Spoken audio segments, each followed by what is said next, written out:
Live from 2 on your side. This is Channel 2 News Tonight.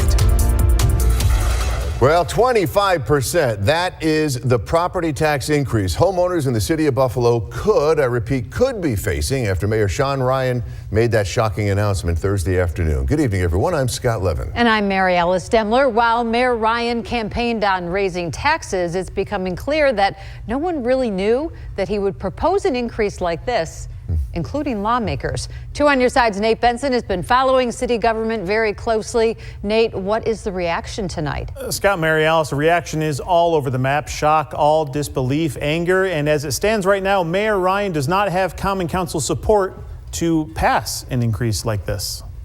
But here we are. Mayor Ryan dropped a budget bombshell during an unrelated press event Thursday afternoon. When talking with reporters about city finances, he said this. The budget year we're coming up on, we're estimating it's $109 million deficit. But that figure is if the city doesn't get the $30 million promised from Governor Hochul, an estimated $11 million from the state's gaming compact with the Seneca Nation, which is still unresolved, and the selling of the city-owned parking ramps or deficit financing through the Fiscal Stability Authority. If all of that happens, there's still a structural deficit of about $45 million. So what does that mean for taxpayers? That $45 million gap means that every homeowner in Buffalo is going to be asked to pay about $20 to $30 a month more in taxes. So it'll be probably about, right now, the numbers are still back and forth, about a 25% tax increase. That's what we're looking at. And that's a figure Common Council members say they have not heard nor support. Is that a sustainable increase that your constituents would be able to afford? No, not at all. Not as it stands right now. No, I don't see it. But that's something that we're going to talk about. It's time for us to make some hard decisions. 25% is astronomical.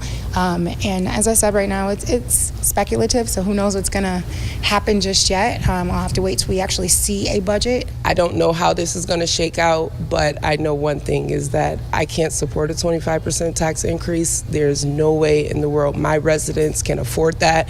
We are already seeing rises in user fees and all different types of things. And, you know, I'm not trying to see my residents get pushed out of their neighborhood. Is this a tax increase you can support? No, absolutely not. And I certainly hope that the council will not skip our duties by going over the budget line by line this year.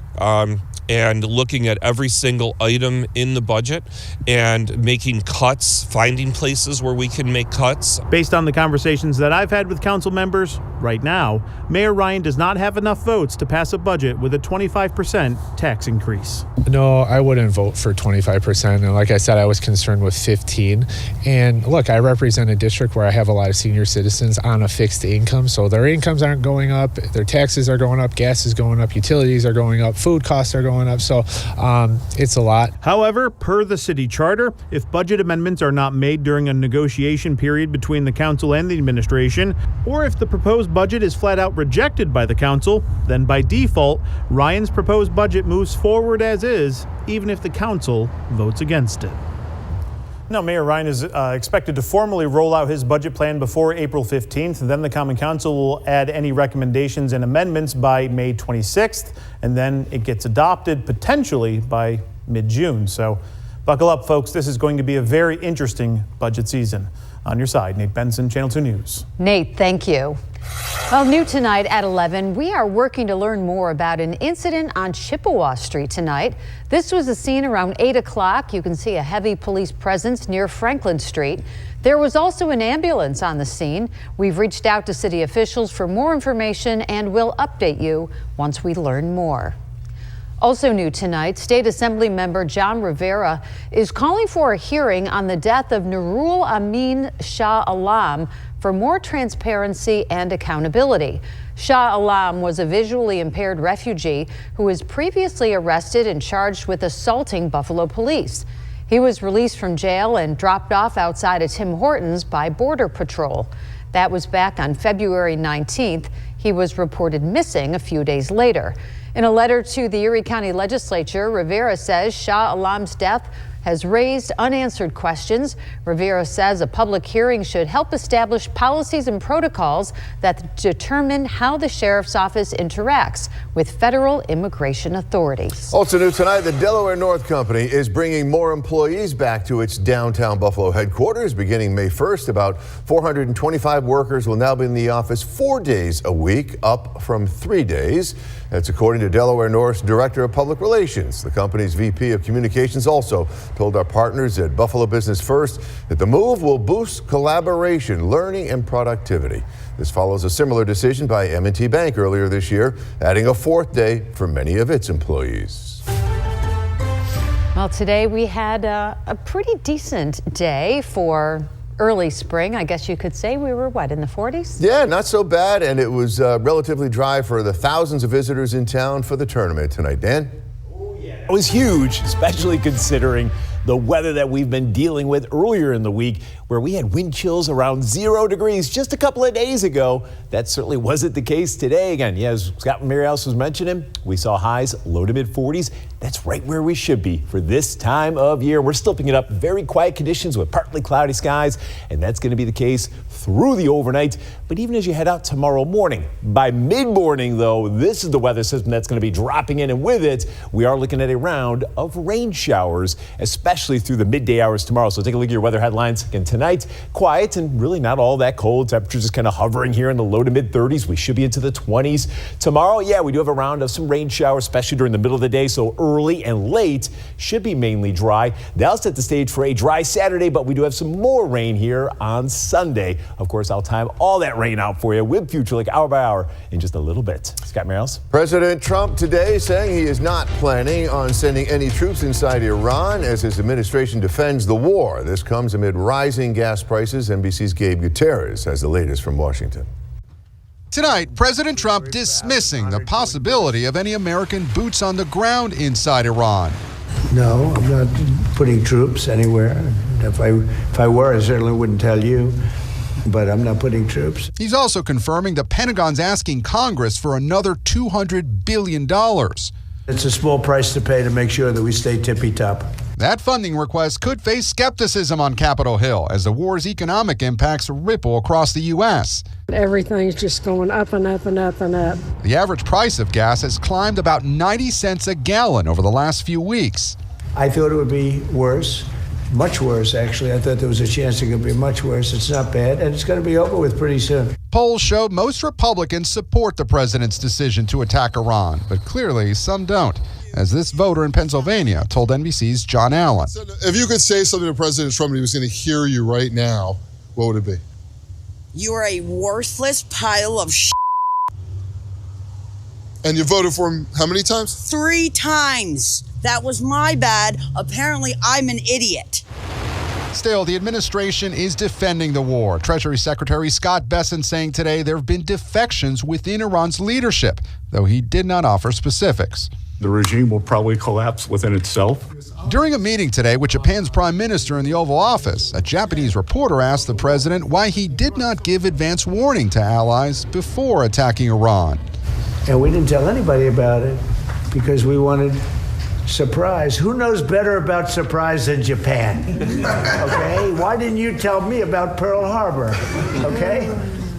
Right?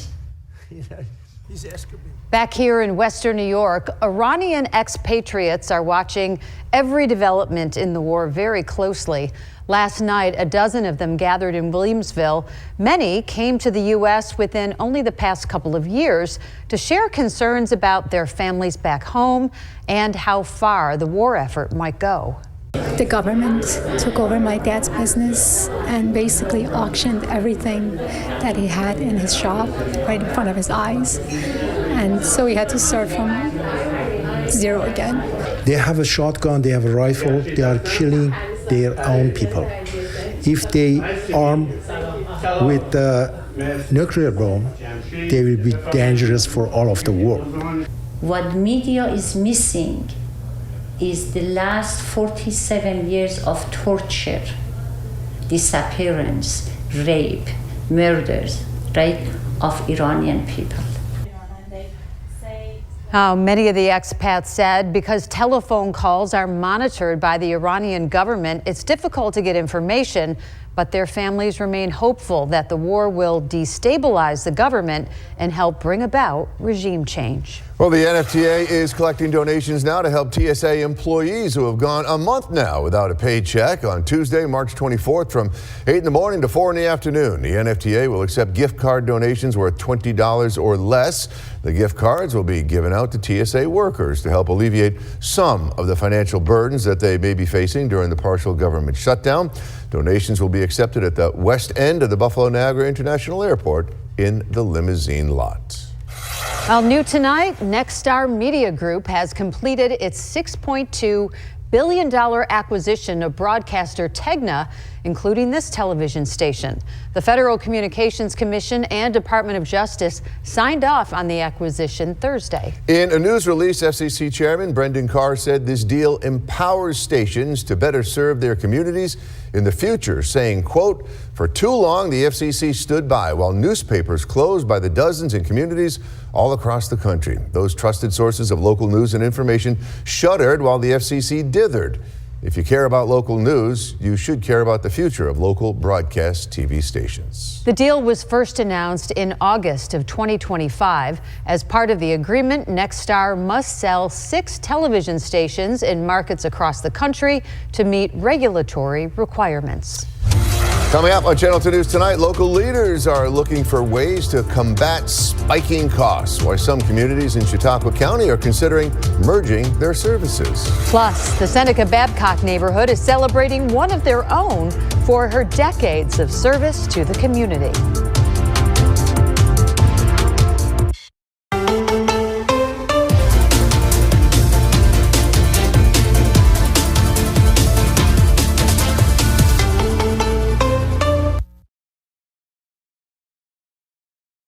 Tomorrow morning, the Naval Park postponed their opening last week because of severe weather. It will be open every Friday through Sunday from 10 in the morning to 5, with the last admission being allowed at 4. Naval Park officials say the park will remain closed for now on Monday through Thursday as it continues to prepare the fleet to dry dock for long-term restoration.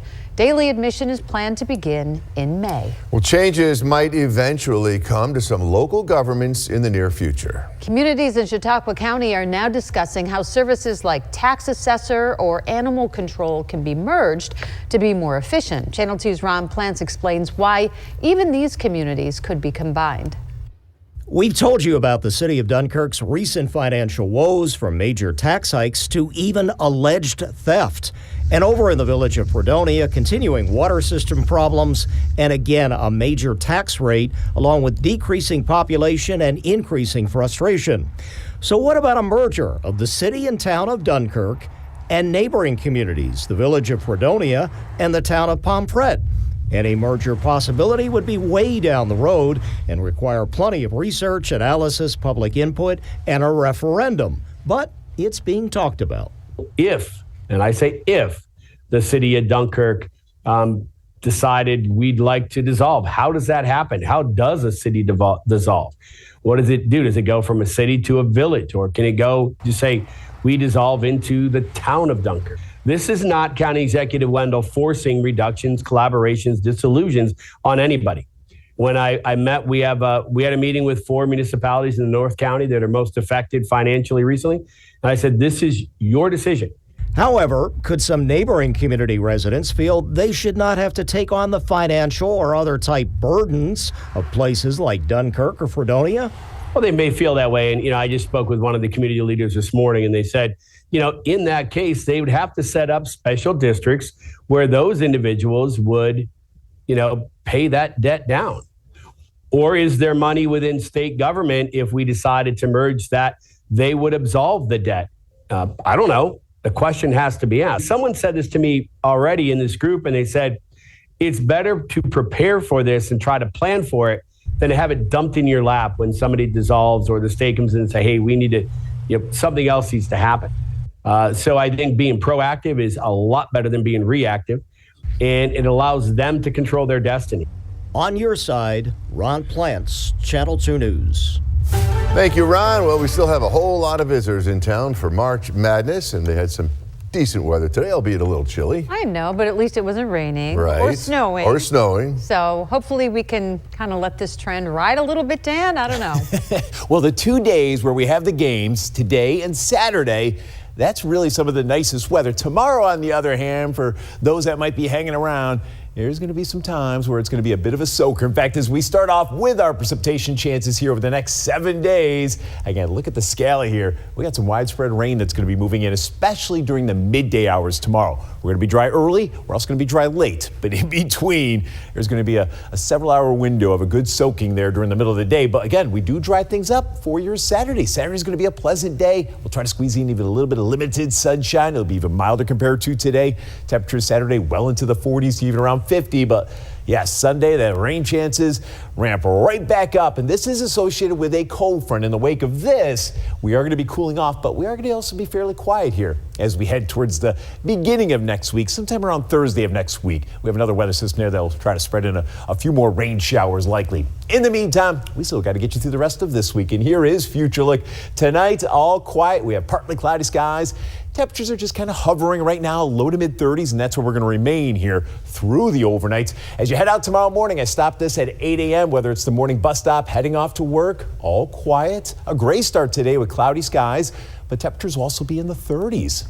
Hopefully, even a little bit above freezing for you, especially Buffalo, Niagara Falls. Look at Dunkirk, 39 to kick off today. Temperatures will quickly climb up into the 40s as we go through the morning. Even by 11 a.m., we're up to around 43 in Buffalo, 45 in Dunkirk. And by then, now we are tracking those rain showers. And that rain will be fairly steady here, especially during the midday. As we get towards late afternoon, though, by 4 p.m., getting close to that evening commute, by then, a lot of that rain will begin to settle to our south and east. So we're trying to dry things up by that evening commute. And then as we get further into the evening, at this point, pretty much everyone is dry. This is at 7:30. Temperatures will be in the 40s. So any Friday evening plans, maybe going for another Friday fish fry. Again, temperatures will be in the 40s, and we're drying things up to finish up the day. And that's going to set the stage for that pleasant day here on Saturday. A bit of a gray start today, and the clouds might be a bit stubborn, but even with the clouds, here we are Saturday afternoon, mid-40s from Buffalo to Lockport, Niagara Falls.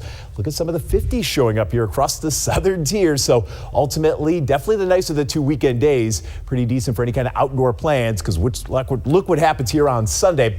Sunday, we start out just a couple of stray showers, but the showers are going to be picking up in coverage, especially midday and into the afternoon. And by 3 p.m., we're getting back into some widespread rain. The rain will begin to taper off as we finish up the day. But in the wake of it, again, some very chilly air is going to be arriving heading into early next week. So tonight, partly to mostly cloudy, overnight lows low to mid 30s. And then for tomorrow, it's mid-morning to mid-afternoon. That's where we're going to be dealing with some of the wet weather, but early and late should be mainly dry with temperatures ending up in the upper 40s and even low 50s. The weekend, definitely the nicest of the 2 days, Saturday, Sunday. Showers will be picking right back up. And in the wake of that, yes, Monday, Tuesday, we are back in the 30s. Might even see a couple of flakes try to fly around occasionally, but even that shot of chillier weather will be relatively short-lived, because by Wednesday and Thursday, we're at least back up into the 40s, maybe even up near 50. We'll keep you posted on that. Now it's time for League of Sports with Jonathan Costa. Hey, Dan, a check-in on the Sabres currently in late-night action in San Jose. Plus, March Madness bringing 2 Western New York natives to Buffalo. We'll let you know how their teams did today at KeyBank Center next in Sports.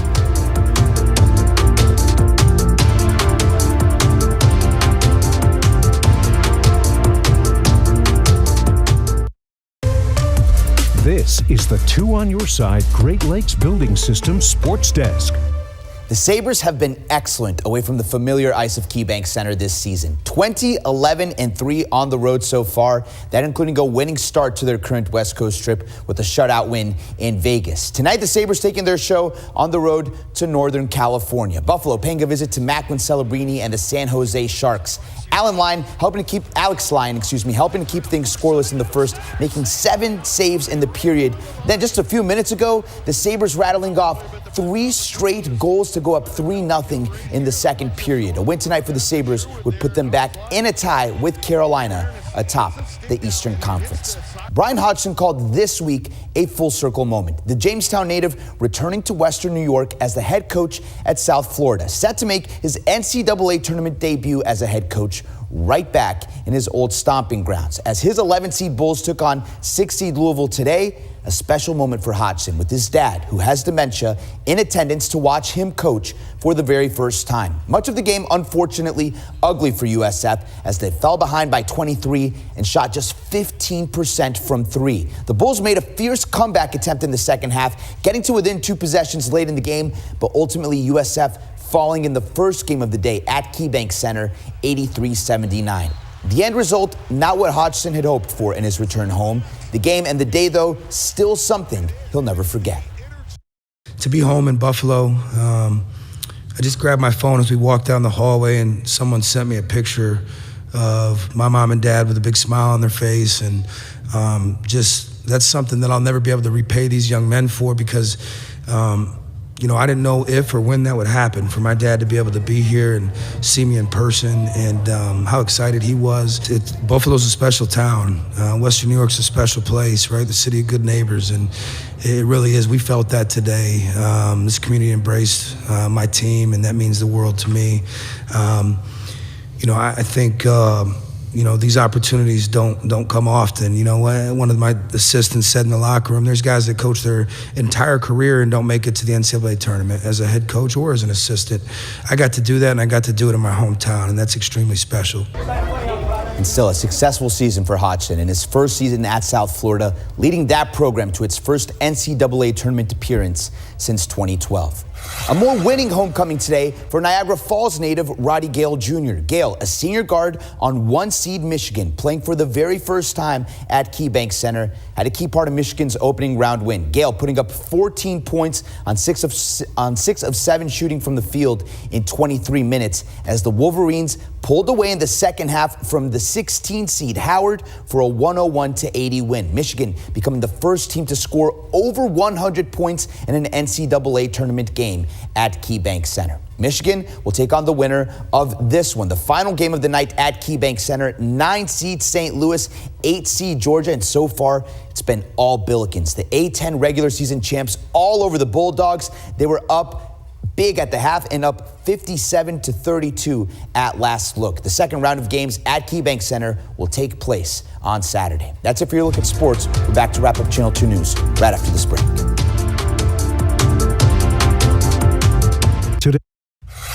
Finally tonight, a retired Buffalo teacher is getting some very well-deserved recognition. Kathleen Collins was awarded Volunteer of the Year through the state's Retired Seniors Volunteer Program.